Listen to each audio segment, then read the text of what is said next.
અમુક ઉંમર પછી એકલા રહેતા શીખો સાહેબ. એકલા, હા. તમારા સગા છે કોઈ? છે. કોણ કે છે ને?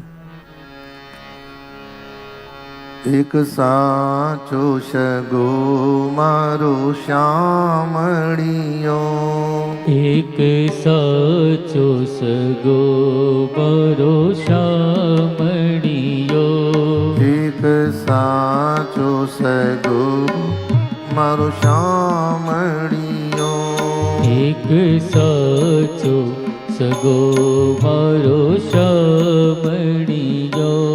એ તો યોડે છે કાળી કામળિયો. બોલો. એ તો ડે કાળી કામળિયો, એક સાચો સગો મારો શ્યામળિયો, એક સાચો સગો મારો શ્યામળિયો. જીવનમાં જ્યારે એકલા હોવ ને ભાઈ, આજુબાજુ કોઈ હોય નહીં, કોઈ મદદ કરનાર ના હોય, કોઈ રાખનાર ના હોય, કોઈ બોલનાર ના હોય.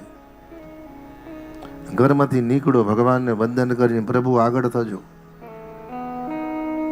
અને જે લોકો એકલા રહીને ભગવત શરણાગતિ પ્રાપ્ત કરે છે ને, એને કોઈક વાર અનુભૂતિ તો થાય છે કે ભગવાનનું બળ અમારા સાથે છે સાહેબ. ઠાકોરજી બહુ દયાળુ છે. અંદરથી તમને કોઈ પણ, તમે એકલા હશો ને ભગવત શરણાગતિ હશે તો પહેલી વસ્તુ એ થશે, ભગવાન અંદરથી તમને કોઈ દિવસ તૂટવા નહીં દે. બીજું, કોઈક વાર ડિપ્રેશનમાં જતા પહેલા અંદરથી એક અવાજ આવશે કે હું છું તારી સાથે.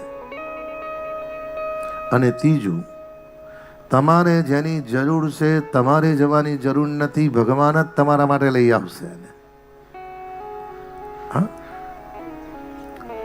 બને તો જીવનમાં એકલા રહે, અને જેટલા એકલા રહેશો ભગવાનનું ભજન વધારે થશે.